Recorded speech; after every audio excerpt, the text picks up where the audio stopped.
Welcome to another AMA Fireside Chat. You guys all know me, Emil Story, and of course, my co-host, the co-founder of the Success Mentor, Austin Walters. Today, we're going to be talking about elevator pitches.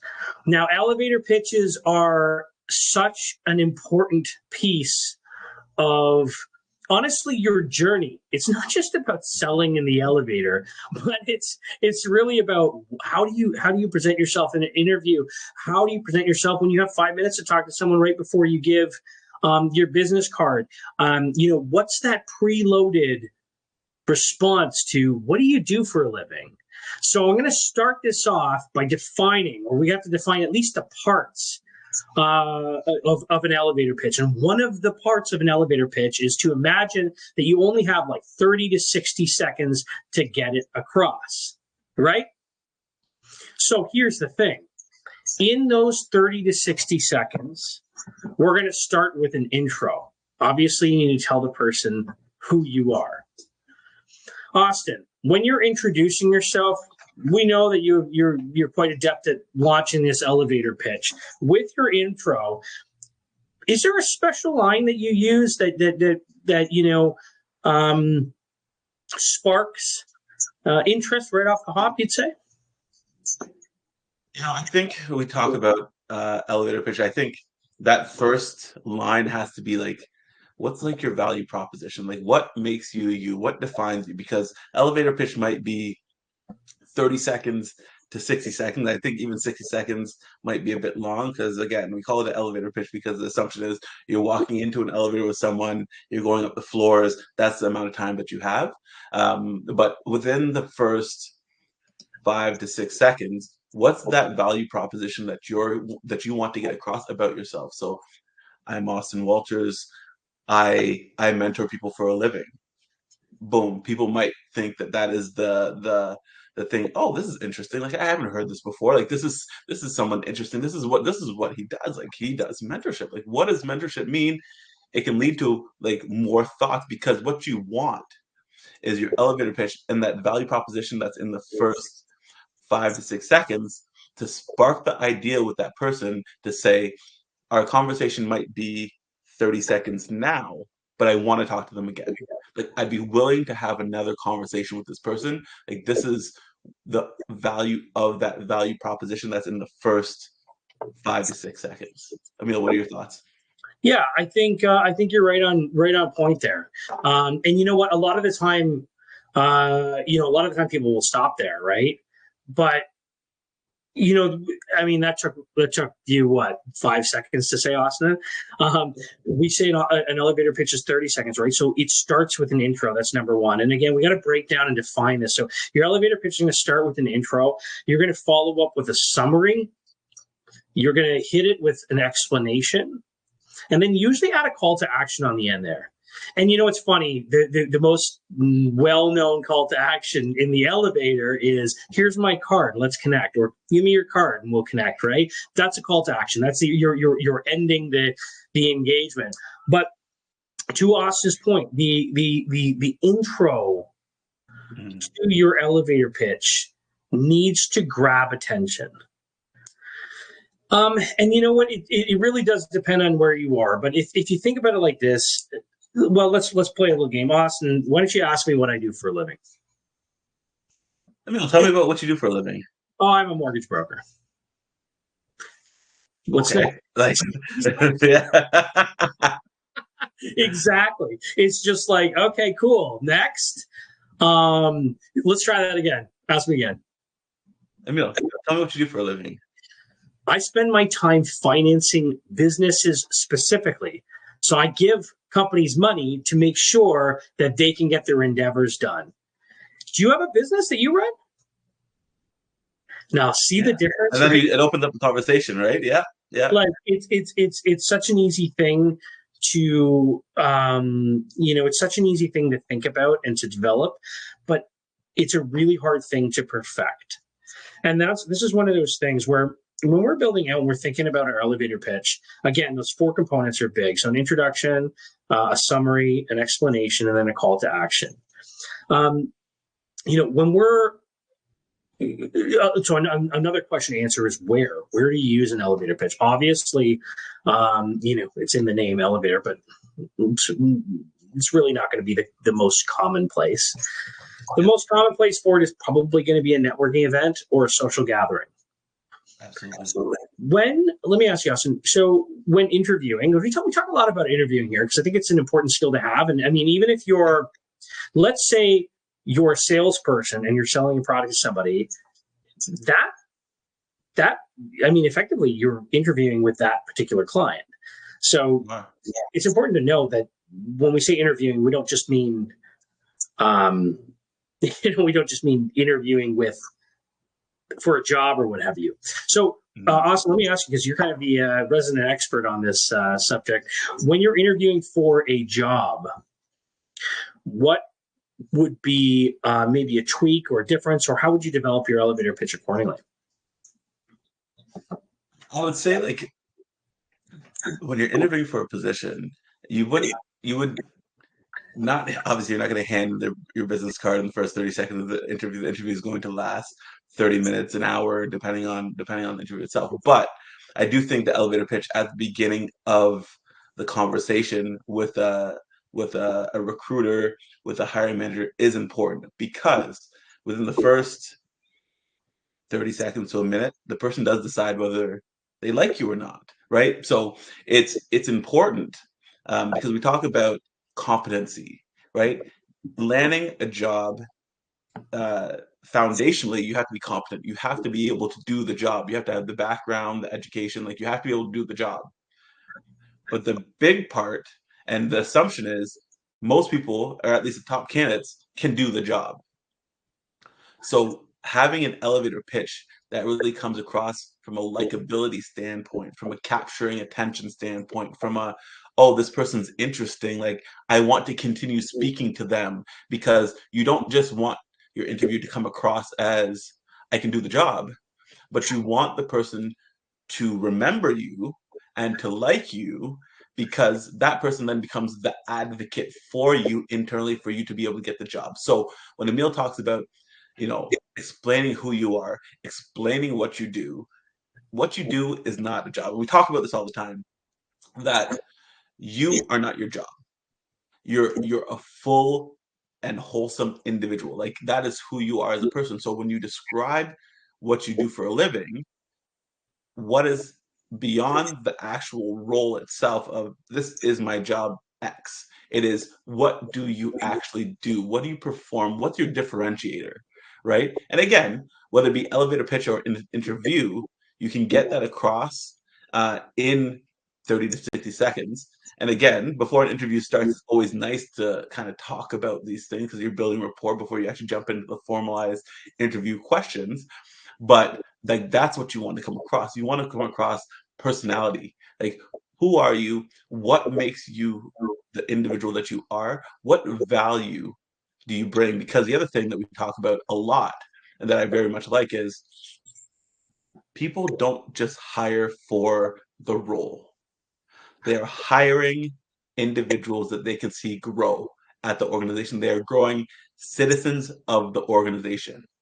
So, I mean, I could hire you, but if I don't believe that you're going to be this person that in a year from now you're going into the next role, in a year from now you're going into the next role, in a few years you're going to be a leader at the organization, in a few years you might be X, Y, Z within the organization. Yeah, you can do the job, and it might be a stopgap for now. But if I believe in you, I'm not just giving you the job, but I'm investing you too. And I think it's that step in the process of, we want people to have clean and concise and great elevator pitches, so that they come across properly, so that their brand is showcased properly, to get them not just in the door, but up the ladder as well. Yeah, I mean, everything you said was just so perfectly on point. And, I think there's a couple pieces that are well worth it to add to this. Number one, write your elevator pitch down and practice it. It might sound like silly, But honest to goodness, it's so important to really have that honed in, because what you're going to do is you don't want to sound robotic, right? In your elevator pitch, you want it to be clean and smooth and off the cuff and provides value, and it's not just this regurgitated mess, right? You're this is my elevator pitch. This is, you go through it and it sounds natural. So the only way to do that, first off, is to write it down. Second off, practice it. And then third, and just as importantly, say it enough times without the piece of paper in front of you, so that it's natural, and maybe you put your own euphemisms into it or your own idioms into it to make it your own every time you say it. And it might make it slightly different every time, but by doing that, you're able to really get that point across, and really hammer home, that part of realistically, that part of your personality, that part of what you do, right? Mm-hmm. The other thing that's, I think, worthy of mention, and maybe this gets maybe it gets missed a little bit, is by practicing your elevator pitch and having that at the ready, you can quickly spin it off whenever you need. So I want to talk about some maybe unorthodox times that the elevator pitch might come up. So again, we kind of mentioned networking event, standard operating procedure. In the elevator, unlikely, but standard operating procedure. In an interview, a little more, in your face, but still standard operating procedure. The times where you're going to find your elevator pitch is unexpectedly used are going to be the most important times that they're used. So here's a prime example. Let's say Austin and I are here, and let's say our guest Bob, I always use the name Bob. Let's say our guest Bob comes on, and I'm supposed to meet Austin here, and Austin and I already know one another, and we're all meeting Bob, but Austin has met Bob already. The two of us, myself and Bob, get on the call, and Austin's 2 minutes late for the call. We have that awkward 2 minutes before he comes on. That's a prime opportunity to use the elevator pitch and follow up with that call to action that is relevant to the space. Obviously, I'm not going to follow up with that, hey, let me give you your business card if we're on a video call. But I very well may follow up with, have you ever worked with, in the given analogy, with the old analogy, have you ever worked with someone who finances business, or have you ever required business yourself for financing, or whatever? The fact is that by having it in your toolkit, it can come out at any time. Another time might be waiting in line, right? You're standing there waiting for whatever's to come, and it comes up. The opportunity presents itself. Another time might be, literally any inopportune time. You might filling up gas in the attendant. If you're doing full serve, obviously the attendant might ask you, right? There's plenty of different times. And so having that preloaded response, that ready response is hugely paramount to your overall success. So is there anything you'd add to that? Yeah, I would. So I completely agree with you, and I'd say that even from you mentioned about opportunities where your elevator pitch will come up. I think being prepared in like that social gathering place too, like the place in which, because I'm thinking about the current job market, right? And in the current job market, you apply for positions. You might try to do some networking as well. But with the existing environment, it is difficult to apply for a job and be the candidate that gets it. We talk often about it's not what you know, it's who you know. And it's not just who you know, but how do you know them? Yeah. Right. So how you have the relationship with the individual can dictate the kind of power they put behind your name and your application to actually get a position. Why is this important?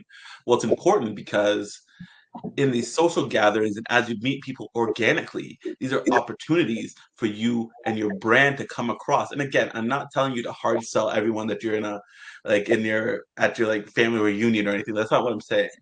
But what I am saying is, though, in these social gatherings, what is your elevator pitch in terms of I'm Austin Walters. Nice to meet you. This is what I do. This is what I've done. Like, these are the interesting things that I've, um, the ways in which I've been able to help people. Like, how does that feel natural to you so that you can build a relationship with someone organically in a social setting, because you're planting the seeds for what the future can be.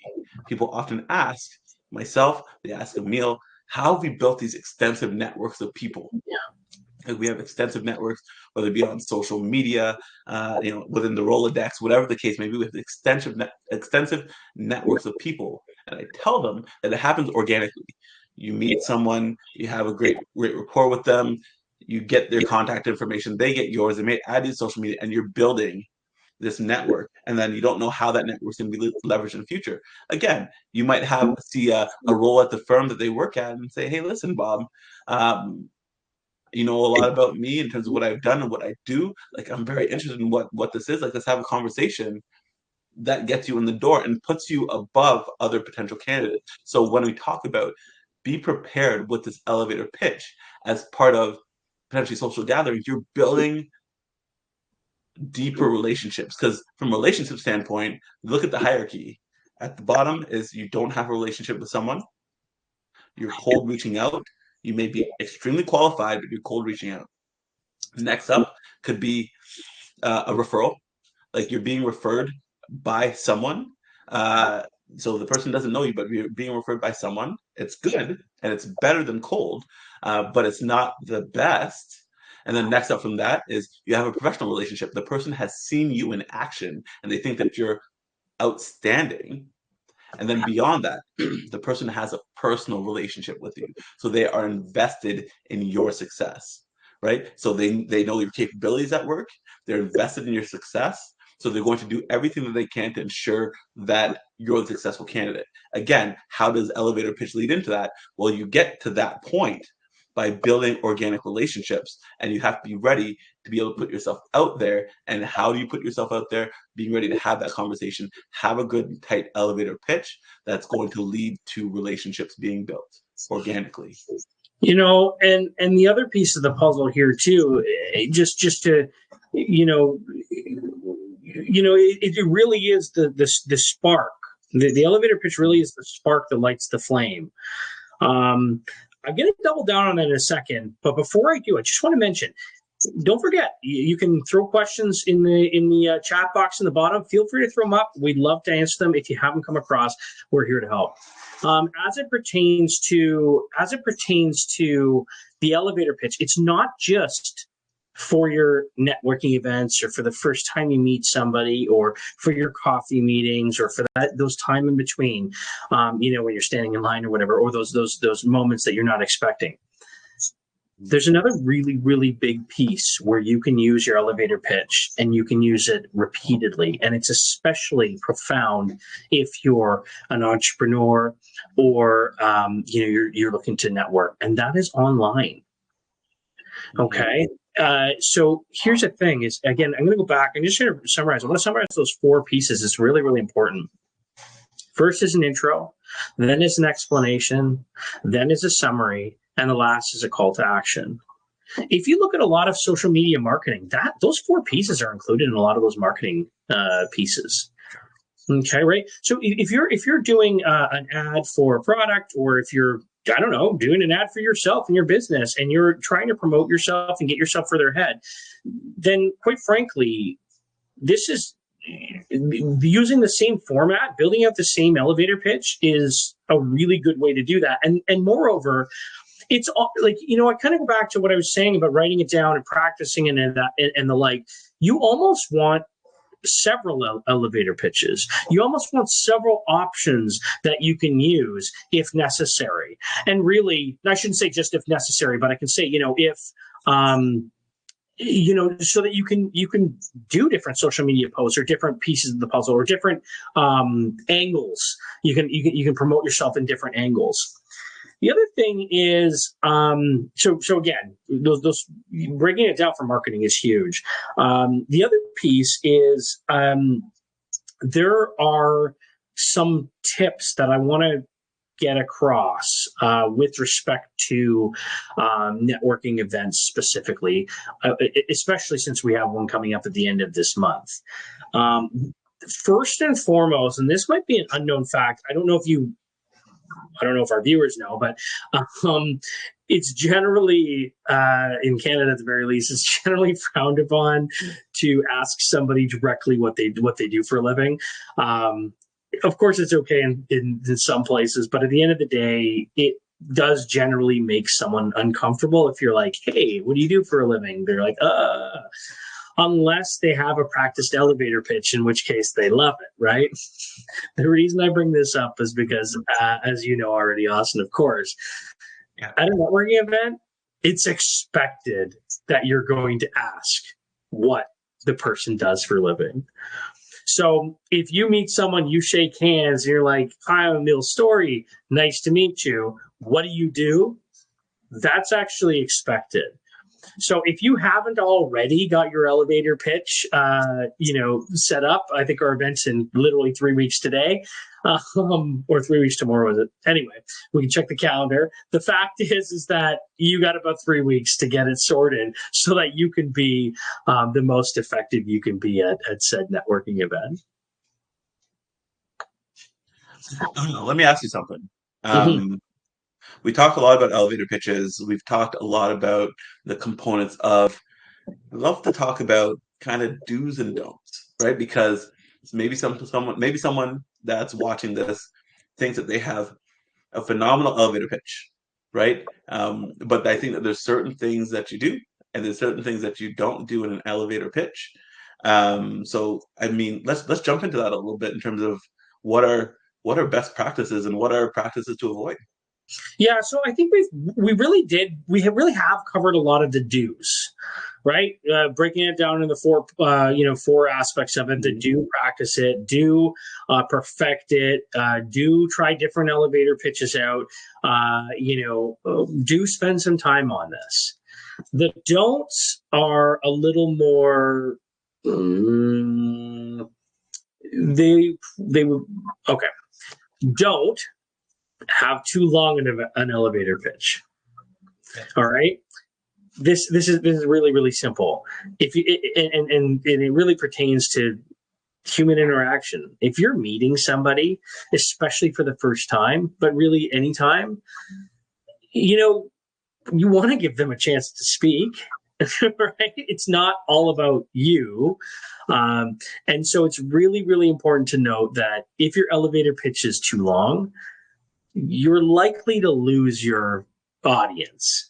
And we don't want to do that. You instead want to, like Austin said at the very beginning, captivate your audience with the first line. You don't want to lose them by the third line. And so it's got to be short, it's got to be concise, and it's got to be captivating. The other thing is that once you're because I love that. It's almost as if, because when you talk about like at a networking event, for example, and you might go to a networking event and there's 250 people there and you'll be there for 2 hours. So let's do the math, like break it down. Like how much time do you have if you want to get in front of the majority of people there because you want to get your brand out there? Well, you can't be talking to everyone for 20 minutes, 30 minutes. You'll talk to 4 people, right? So you, in your elevator pitch, again, clean, concise, impactful, you almost want to leave the person wanting more, right? So if you excuse yourself from your elevator, you have a great elevator pitch, you excuse yourself from the elevator pitch or from the conversation to go out and network with everyone else. You want that person's like, I need to talk to Emil again. Like I have his card. I'm gonna follow up. Like this guy was great, right? So how do you leave someone wanting more? But if you're in a conversation for 30 minutes, it could go in a lot of different directions. Are you going to hear from that person again? You might. But is it less likely? Because, again, you want to make your way through the crowd. Because at a networking event, one great relationship is great. Like, don't get me wrong. Like, one great relationship is great. 100 great relationships that you get to build upon, build your brand at at their respective organizations, have them advocating for you different rooms at 100 different places. That's more meaningful. So thinking about how you get into this conversation, exit the conversation, leave them wanting more so that you can follow up after that. Like that is to me the do, and the don't is don't be too long-winded. Like the other don't that I'd say is you're not hard selling the person in this conversation. Like this is not a if I were a meal, like Austin, do you have a mortgage? Let me get you a mortgage right now. Like and on and on and on and on. Like that's not the intention of the conversation, because if Emil were to hard sell me, and again, this is me if I didn't know Emil, like Emil's not hearing from me again after I get out of this conversation, right? So like the intention is not a hard sell. The intention is to lay the foundation of a relationship, lay the foundation of what a next conversation could be, open that door for a next conversation, right? Because you could elevator pitch. We talk about, say, there's two respective ways that this could go. Elevator pitch, I work for an organization and I want to grow. Elevator pitch, I'm an entrepreneur and I want my business to grow, right? So if elevator pitch, I'm a business owner and I'm trying to establish more of a client base, different conversation. I am working at an organization. I want to grow to that next step, that next level of seniority, different conversation. Both elevator pitches are critically important, but how do you leave that person wanting more so that you can then follow up and build that brand out is the do of the Yeah, conversation. and here's the thing. I can't say this enough. There's a couple pieces. You've a couple things you sparked in my mind. Number one, we always say it. The number one reason that someone's going to buy from you or hire you or promote you or the like is because of trust. Right? Mm-hmm. If they trust you, then they'll buy from you, they'll hire you, they'll promote you, etc. If they don't trust you, they won't. Right? So we need to have that piece of the puzzle in there. And you're not going to build trust even if you spend an hour at the networking event talking to the one person. So definitely have your, I hate to put it this way, but have your escape plan practiced and ready, like know how to get out of the conversation, right? So you might very well say, after a few minutes, I've said my elevator pitch, I've heard yours. You might now want to say, hey, thanks a lot for your time. I really enjoyed chatting. I'd like to go mingle with some other people and get to know some other people, but I'm definitely going to send you a message after and follow up. If you beat me to it, that's awesome. I'll catch you soon. Something to that effect, that you get your point across, you're off to the next. It's not rude. You're not like, bye, mid-conversation, but it allows you to kind of get to the next person. The other thing is, and this is sort of you don't also want to be too short. Okay, so I don't want to put any pressure, but you don't want to be too long, of course, because you're going to draw them out. You don't want to be too short, and that's why we said 30 to 60 seconds. And Austin, to your point, sometimes 60 seconds is too long, right? One other piece to touch on with this, and with interacting with people in general, is we as people are often thinking about what we're going to say next rather than what the person is saying to us. This can cause a major problem. And in fact, it can impede on the trust that you're trying to build. The thing that I can highly recommend to do is not only try and take a second and really listen to what they're saying. And a good way, Dale Carnegie coined this, it's a really good way to sort of actuate this habit, is to, right after they finish their sentence, take a breath. Okay, so you finish your sentence, they finish their sentence, you take a breath before you respond.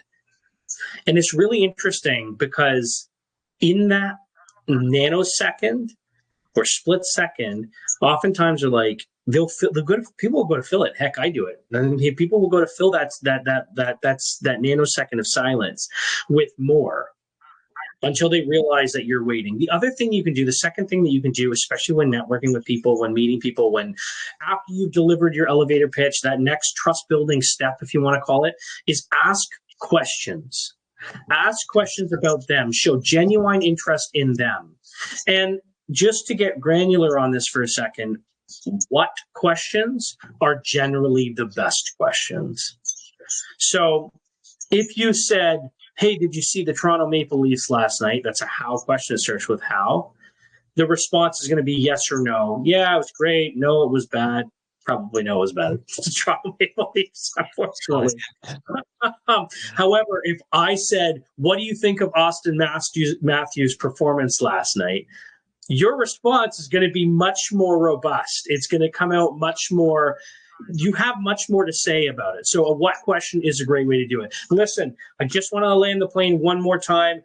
When you're building an elevator pitch, think intro, summary, explanation, call to action. The other thing is write it down, practice it, and prepare it. Think about what your counterpart or the person in front of you is talking about, and try and listen to them. Take a breath after they finish. Second and last but not least is, again, you need to build the trust, and you're not going to do it in 30 minutes. So plan on starting with that a relationship opener, starting with the elevator pitch and building on there. Listen, guys, 2 weeks from now, we have a great AMA with special guest Salman Hussein. He's a brand development extraordinaire, and it's literally on how to build your brand. So we really look forward to catching you next time. And until then, stay well. Take care.